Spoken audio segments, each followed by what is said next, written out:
ശ്രീ സിബി സത്യൻ, താങ്കൾ എങ്ങനെയാണ് കാണുന്നത് വിജയുടെ ഈ വരവിനെ?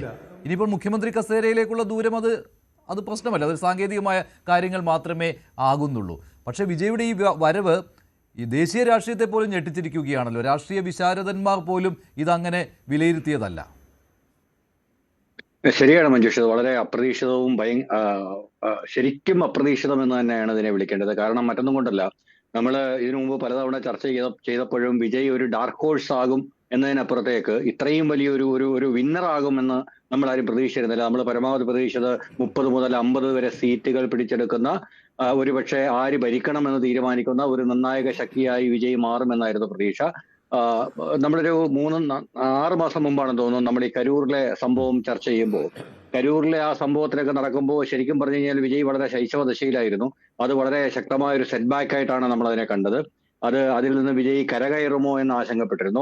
അതിനെ വിജയിനെ ഒരു ഹീറോ ആക്കാതിരിക്കാൻ വേണ്ടിയിട്ട് അന്നത്തെ ഗവൺമെന്റ് നടത്തിയ ശ്രമങ്ങൾ നമ്മൾ വളരെ വ്യക്തമായി കണ്ടതാണ്. കാരണം വിജയിനെ പ്രതി ചേർക്കാതെ തന്നെ വളരെ സോഫ്റ്റായ ഒരു സമീപനത്തിലൂടെ, എന്നാൽ സോഷ്യൽ മീഡിയ അസോൾട്ടിലൂടെ വിജയിയെ തളർത്തിക്കൊണ്ടുള്ള നയപരിപാടികളൊക്കെ അവർ രൂപപ്പെടുത്തിയിരുന്നു. പക്ഷേ പതുക്കെ നമ്മൾ നോക്കുമ്പോൾ അതിനുശേഷം തമിഴക രാഷ്ട്രീയത്തിൽ കഴിഞ്ഞ 4-5 മാസം കൊണ്ട് എന്ത് സംഭവിച്ചു എന്നുള്ളത് വളരെ രസകരമാണ്. കാരണം തമിഴക രാഷ്ട്രീയം DMK വളരെ ഈസി ആയിട്ട് വാക്ക് ഓവർ വിൻ നേടുമെന്ന് നമ്മൾ വിചാരിച്ചിരുന്ന ഒരു സ്ഥലത്ത് നിന്ന് DMK 3-ാം സ്ഥാനത്തേക്ക് തള്ളപ്പെടുകയും TVK 1-ാം സ്ഥാനത്ത് വരികയും, അതുപോലെ തന്നെ ചിത്രത്തിലില്ല എന്ന് കരുതിയ AIADMK പളനിസ്വാമിയുടെ നേതൃത്വത്തിൽ 2-ാം സ്ഥാനത്തേക്ക് എത്തുകയും ചെയ്ത വളരെ വിചിത്രമായ രസകരമായ ഒരു കാഴ്ചയാണ് നമ്മളിപ്പോൾ കാണുന്നത്. അതിനകത്ത് ഒരുപാട് ഘടകങ്ങളുണ്ട്. ഒന്ന് എന്ന് പറയുന്നത്, നമ്മൾ മുൻകാലങ്ങളിൽ ചർച്ച ചെയ്ത ആം ആദ്മി പാർട്ടിയുടെ വളർച്ചയുമായിട്ട് ഇതിനെ താരതമ്യപ്പെടുത്താനാണ് എനിക്ക് ആഗ്രഹം. കാരണം ആം ആദ്മി പാർട്ടി എന്ന് പറയുന്ന ഒരു സംഘടന രൂപപ്പെട്ടത്, ഞാൻ പലതവണ പറഞ്ഞിട്ടുണ്ട്, പ്രത്യേകിച്ച് പ്രത്യയശാസ്ത്ര ഭാരങ്ങളൊന്നുമില്ലാതെ, വളരെ ദുഷ്കരമായ എന്താ പറയുന്ന ആദർശങ്ങളൊന്നും പറയാനില്ലാതെ, വളരെ സിമ്പിളായ മുദ്രാവാക്യങ്ങളിലൂടെ ഒരു രാഷ്ട്രീയ കക്ഷി രൂപപ്പെട്ടു വന്നതിന്റെ ഏറ്റവും വലിയ ഉദാഹരണമാണ് ഈ പറഞ്ഞ ആം ആദ്മിയുടെ വളർച്ച. അതായത് വളരെ വളരെ സീരിയസ് ആയ സംഭവങ്ങളൊന്നുമില്ല. കമ്മ്യൂണിസം പോലെയോ ഗാന്ധിസം പോലെയോ മനുഷ്യന് മനസ്സിലാവാത്ത അല്ലെങ്കിൽ പറഞ്ഞു കൊടുക്കാൻ പ്രയാസമുള്ള സിദ്ധാന്തങ്ങളൊന്നും ഇതിനെ ബാക്കപ്പ് ചെയ്യുന്നില്ല.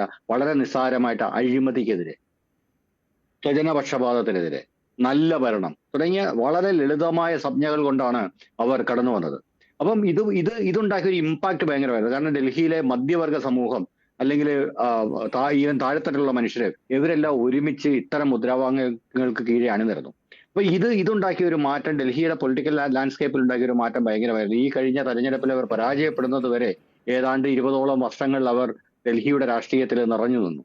അതൊരു വലിയ ചേഞ്ചാണ്. ഇപ്പോൾ ഈ സ്ക്രീനിൽ കാണുന്ന രക്ഷകനെ ഞങ്ങളുടെ രക്ഷകനായി കണ്ടുകൊണ്ട് തമിഴകം വിജയിയെ കൈപിടിച്ച് വരവേറ്റു എന്ന രീതിയിൽ നമുക്ക് പറയാൻ പറ്റുമോ ഇല്ലയോ? അങ്ങനെയാണെങ്കിൽ വൈകാരികമായി പ്രതികരിക്കുന്നവരാണ് തമിഴ് ജനത എന്നുള്ള പതിവ് കാര്യം പറയേണ്ടി വരും.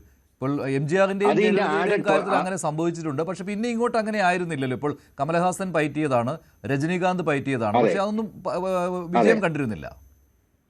അതെ, നമ്മൾ ഇതിന്റെ കണ്ടിന്യൂറ്റി ആയിട്ടാണ് മഞ്ജുഷ അത് കാണേണ്ടത്. കാരണം നമ്മൾ നേരത്തെ പറഞ്ഞതുപോലെ വിജയ് മുന്നോട്ട് വെച്ച മുദ്രാവാക്യങ്ങൾ ജനങ്ങളെ ആകർഷിച്ചു. കാരണം തമിഴകത്തെ ഏറ്റവും വലിയ പ്രശ്നം എന്താണ്? തമിഴകത്തെ ഏറ്റവും വലിയ പ്രശ്നം അഴിമതിയാണ്. അഴിമതി അത് ഏത് പാർട്ടി വന്നാലും, അത് AIADMK വന്നാലും DMK വന്നാലും, അഴിമതി സാർവത്രികമാണ്. അതായത് എല്ലാ ഡീലുകൾക്കും, ഏതൊരു ഡീൽ എബോവ് ലെവലിൽ കഴിഞ്ഞു കഴിഞ്ഞാൽ അവിടെ ഒരു കമ്മീഷൻ പോകണം. അത് അവിടുത്തെ DMK നേതാക്കന്മാർക്കായാലും AIADMK നേതാക്കന്മാർക്കായാലും. വലിയ ലാൻഡ് ഡീൽ നടന്നാൽ അവർക്ക് കമ്മീഷൻ പോകണം. അങ്ങനെ എല്ലാ സംഭവങ്ങൾക്കും വളരെ കൃത്യമായിട്ട് കമ്മീഷൻ വാങ്ങിച്ചുകൊണ്ടും അത്തരത്തിലുള്ള ഒരു സംവിധാനം നിലനിർത്തിക്കൊണ്ടുള്ള ഒരു സംവിധാനമാണ് വർഷങ്ങളായിട്ട്, പതിറ്റാണ്ടുകളായിട്ട്, ഇവൻ ജയലളിതയുടെയും കരുണാനിധിയുടെയും കാലം മുതൽ ഇങ്ങോട്ട് ഇതെല്ലാം വളരെ സാർവത്രികമായിരുന്നു. അതായത് ഈ അഴിമതി എന്ന് പറയുന്നത് ഒരു എന്താ പറയുന്നത്, ഉള്ളിൽ നിന്നും ദ്രവിച്ച് ജീർണിച്ച് തമിഴകത്തിന്റെ ഒരു സത്തയെ തകർത്ത് കളഞ്ഞുകൊണ്ടേയിരുന്നു. അതിന് പുറമെ ഈ ദ്രാവിഡ രാഷ്ട്രീയം എന്ന് പറയുന്നത് ഇതിന്റെ ഒരു പുറംപോടി മാത്രമാണ്. അതായത് ഈ അഴിമതിയെ മറയ്ക്കാൻ അവരുപയോഗിച്ച ഒരു വൈകാരിക ആയുധമായിട്ട് ദ്രാവിഡ രാഷ്ട്രീയം മാറി.